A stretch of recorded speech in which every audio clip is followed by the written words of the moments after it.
Clifton, good morning. Good morning. How are you? I'm very well, thank you. Okay. How do you like our zoom down in temperatures from 90 to the 60s? Oh, that's wonderful. Yeah, could use it. Clifton, I mentioned that, you were born and raised in Maryland, Yes. working for neighboring farms, Yes. worked as a landscape contractor. How did you get interested in sculpture? I was always interested in art. That was kind of what my family, I guess I was always interested in art and would sit down with paper and pencil just constantly drawing. And then at some point, I don't think we had a whole lot of money, so my parents gave me modeling clay. Uh-huh. So my brothers and I, we kind of made all of our toys out of clay, sticks, mud, whatever. So that was kind of the start of doing 3 dimensions, and it just continued on. When I got to, I was working for the landscape contractor. He had some welding equipment, and he allowed me to, after work, start welding. So in high school, I was already making steel sculptures. I want to say that if you want to see some of Clifton's art, you could go to CliftonSantiagoSculpture.com, and there's some photos of some of his work, and so that you'll know what we're talking about. Clifton, then, when did you decide that you wanted to pursue art and sculpture as your living? I started thinking that I was going to probably teach, and when I got it up to the level of the master's work in college, I taught one summer session and realized that when I spent time teaching, I really couldn't concentrate on my work. I was so wrapped up in what my students were doing that my work fell aside. So at that point, I shifted. I had also, while I was in the Navy, I had taken classes at Penn State. Okay. So I also was in psychology. So I went into psychology. So I went to in Towson University for 36 years. So I was able to do sculpture on the side, and with the goal of once I retired from the university, to make that a full-time art. And that's what you did eventually. And that's what I did, yeah. Let me give a brief summary in Spanish. Sure. Clifton, como mencioné, nació y crió en el norte de Maryland. No muy lejano de aquí. No muy lejos. El área de Towson, por ahí. Sí. Cerquita. Y la border entre Pensilvania y Maryland, sí. Y una de las cosas bien importantes fue que él se crió con un deseo al arte. Y primero él empezó con el lodo, bueno, en pincela. Okay. Y entonces él y sus hermanos empezaron con lodo. Y entonces, como él dijo, ellos hicieron todos sus juguetes de lodo. Entonces luego, cuando él se fue a trabajar para una compañía de jardinería, el dueño de la compañía tenía equipo de soldadura, y entonces le permitía a Clifton utilizar ese equipo para él crear algunas obras. Now, Clifton, your first works were in metal? Yes, the very first works I did, like I said, I started when I was in high school. The first works were welded steel. And I continued as that for a period of time until I spent time in New Hope, Pennsylvania, and observed George Nakasami, he's a furniture person, but his philosophy on wood influenced me so strongly that from there on, it's not like I only do wood, but the wood has a soul that is greater than any other material. Mm-hmm. Now, New Hope, Pennsylvania is a community that has attracted a lot of artists for many years. So it did years ago. I was very lucky to be there at a point when it really was full of artists. I've been there since, and it has really shifted. It's not nearly as not as many artists in the area there. I think some of them have moved to Lancaster or central Pennsylvania. Now, one of the things you mentioned that you shifted to wood because I think you said it had a soul, or was yes. Okay. Can you explain that to us so we know what? Okay. A lot of what I do is representational of the human form and there's also a mechanical piece that shows up in my work. It's kind of a tubular shape, which tends to be, since I put the openings in them the way I do, it has a more machine quality. So the wood, there's a juxtaposition of materials and what it's presented to. So the wood has a life to it, even though it's presenting a mechanical device. Okay, and each grain, and I use wood for color as well. I want the wood itself to show up. Yep. So the grain patterns, the colors that are within it, all of that is part of the work. It's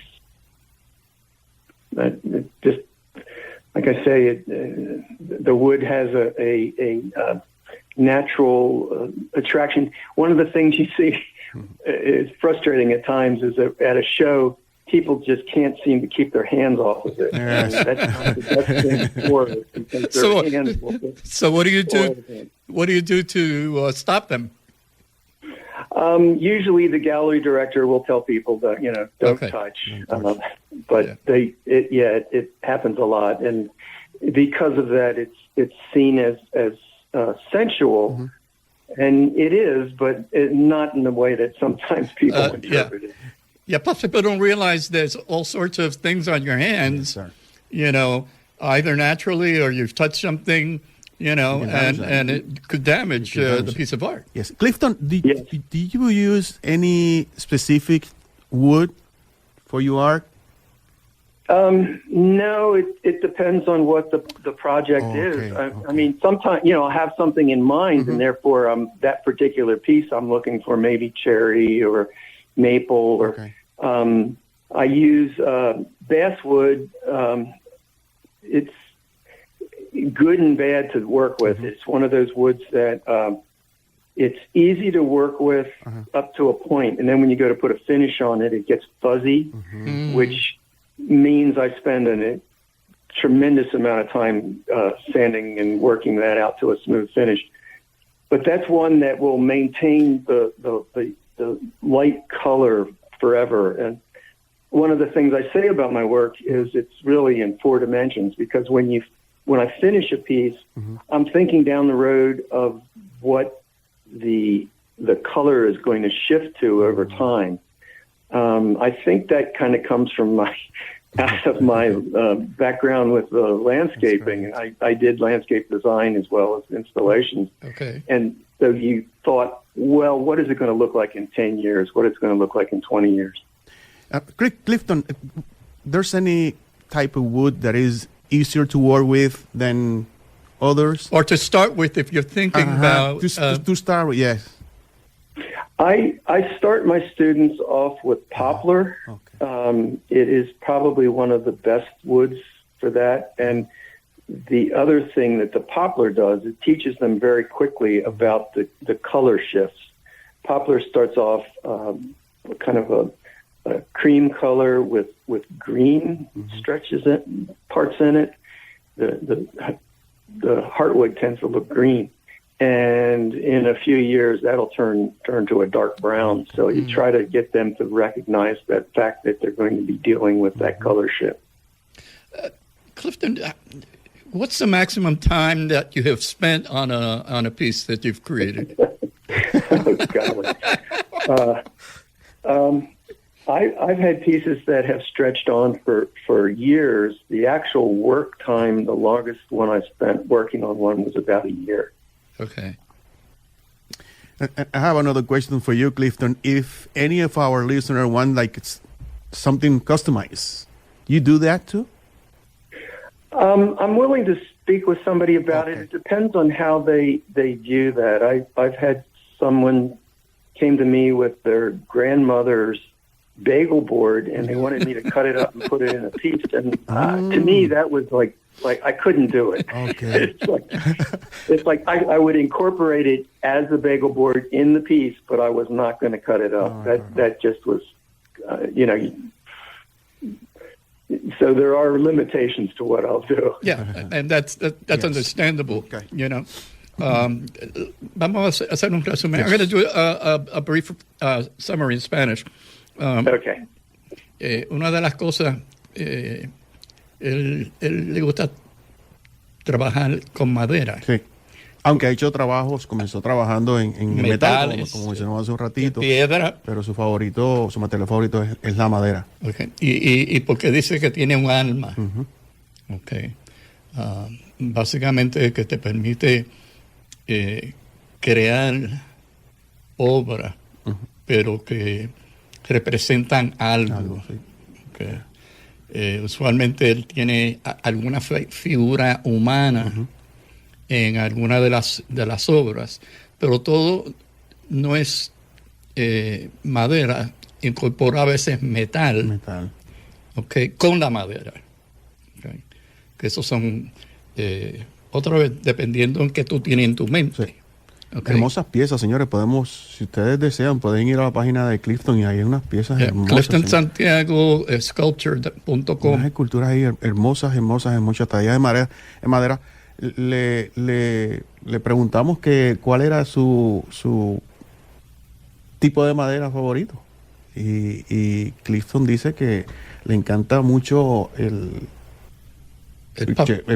lo que se llama en inglés poplar. Que empieza con eso, sí, que es la más fácil. Y es fácil para las personas que participan en sus talleres comenzar a tallar ahí, porque es mucho más fácil, pero él trabaja en cherry y en cualquier tipo de porque distintas maderas tienen distintos colores. Y mencionó que algunas maderas tienen un color específico cuando se trabaja en ella, y a medida que va pasando el tiempo va cambiando de color, obviamente por el tiempo y por el tipo de madera que se está utilizando para estos trabajos, pero son trabajos hermosos.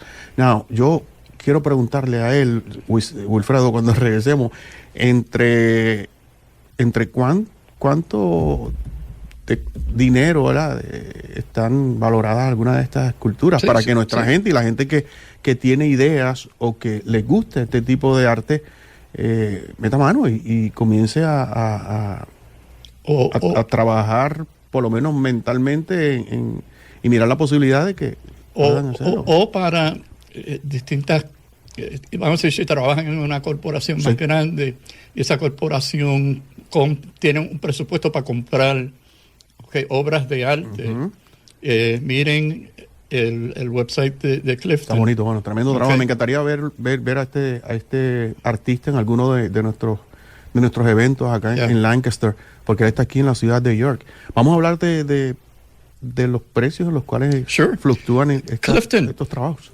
What's the price range for works that you have created? The smaller pieces, the very small ones, are in the $500-$600 range, and then they go up. The average is probably about $3,000 for $5,000. The largest piece I have right now is listed out at $12,000, but that one took me a year to create. So even at that, I'm losing money. But I have found that some of the larger pieces sell, like out of the D.C. area. I've done some installations, and when I go to see the house that they're putting in, you realize the smaller works would disappear. I mean, they have huge mansions with these pieces. So it depends on the home and where they're putting it. Okay. Yeah. Now, do you still do workshops in York for people that want to learn sculpture? I'm willing to do it. I mean, this last year, everything pretty much shut down totally. I teach at, there's a thing called Common Ground on the Hill down in Westminster, Maryland. Okay. And I do teach carving down there for 1 week each summer. Though this year and last year, they did not have it online. They wanted to do it online, and I can't teach carving online. I have to be there to make sure that people aren't hurting themselves. Yeah, and Zoom has its limits. Okay, Yeah. So, and the other thing are most of the people that buy your works individuals, or do you have also, let's say, corporations that have bought some of your works? So far, it's been individuals. I've had several organizations ask for work, but they ask for it as a donation. Oh, no. At this point, I'm not. You can't live on goodwill. No. Right. Clifton, I have a question. Those pieces that you create are unique, or you can probably make two pieces of the... They're unique, yes. They're unique. Okay. One of the things working in wood is that it's, I have done casts, but for, 20 years or so, I haven't done any of that. Mm-hmm. So, if it's a cast piece, I could do multiples, but not the carved pieces, the assembled pieces are one of a kind. Okay. And after some years, if anybody buy a piece that costs $3,000-$4,000, this piece will need some retouch. I have someone who purchased a piece many years ago. In a move. The movers smashed it to pieces, pretty much. And I reworked that one, put it back together for him. I didn't charge him for that. Okay. Now, Clifton, we know people can contact you through Clifton Santiago Sculpture.com. Yes. And is there a phone number, or you want to do everything on your website from your website? Yeah, my phone number is listed on that website. Okay. So it's there. So and Clifton is in York, Pennsylvania. Mm-hmm. You're right in the city, right, Clifton? Yes, I'm not totally downtown, a little outside, but it's in the city limits. Okay, and from our York community, that one of the things we need to give them more exposure. Mm-hmm. So definitely. We would love to have you here in Lancaster in some of our events. Yeah, some art festivals that we know of, and we'll refer you. So, Thank Clifton, you. Thank you. Go ahead. Go ahead. I was going to just say that last year here in New York they did a good Hispanic month. They did a good show here at Market View Arts. And there was a fair number of Hispanic artists here in town. Yeah. So we've been trying with this project. I've been not being limited to Lancaster. That's why I reached out to York and some people that are on the periphery of Lancaster and New York that we'll be having on. So the point of this project is to highlight artists in our community and to make sure that people they're better known. Yes, Clifton, for those young generation that listen to our morning show, you recommend them to do sculptures on a full-time basis, or this is something that it's what I could say about that is that when I graduated at the master's level, there were probably 5 and 6 of us that were doing sculpture at that point. I take that back. There's 2 of us that have continued on. Some people just drift into other fields, and then there's also limitations. There was one sculptor who, due to Lyme disease, she just couldn't do the work anymore, and now she does jewelry. Okay. So it's a tough road to go down. Most people seem to find that there's a ceiling there where you can only make so much money. For me, I always thought that, having my years at the university, I have retirement from that. And so now I'm free to do my art at the level I wish I could have done all along. Yeah, sir. Thanks. Yeah. But that happens, in life, things happen, and you're thrown curveballs, and you come back. Clifton, again, thank you. Again, it's a pleasure to meet you and talk to you, and we'll keep talking. And you have a great day and great weekend. Okay. Well, thank you. Clifton, by seeing your art, we can tell what a great person you are. Definitely. Thank you. Thank you. Thank you so much. Clifton Santiago, señoras y señores, un artista que está aquí en nuestra área. A mí me encantaría ver, aunque los podemos apreciar aquí. Sí, pero siempre algo en persona. Definitivamente. Y tú sabes que tiene su taller aquí en los límites de la ciudad de York. Yeah. Así que las personas pueden visitar su página y llamarlo y si desean ir a su taller, pueden ir y ver las obras que él tiene ahí, y si está dentro de su presupuesto, obtener alguna de ellas. Esto es una inversión. Yeah. Una inversión, y son obras, señores, únicas, como nos mencionó Clifton. ¿Ok? Son obras únicas y obras hermosas. Hay que verlas. No sé si usted es tan amante a estos trabajos de arte que le cuestan mucho tiempo y sacrificio a estas personas crear estas obras, y a veces no valoramos lo que valen estas obras. Así que sí, un artista. Porque a veces gente no sabe, como él dijo, en una obra estuvo un año trabajando para crearla. También pintores. Yeah. Okay. Tú no sabes, a veces uno no sabe, uno se cree, se cogió una brocha y la tiró para arriba. Tú sabes, hay que respetar. Yes.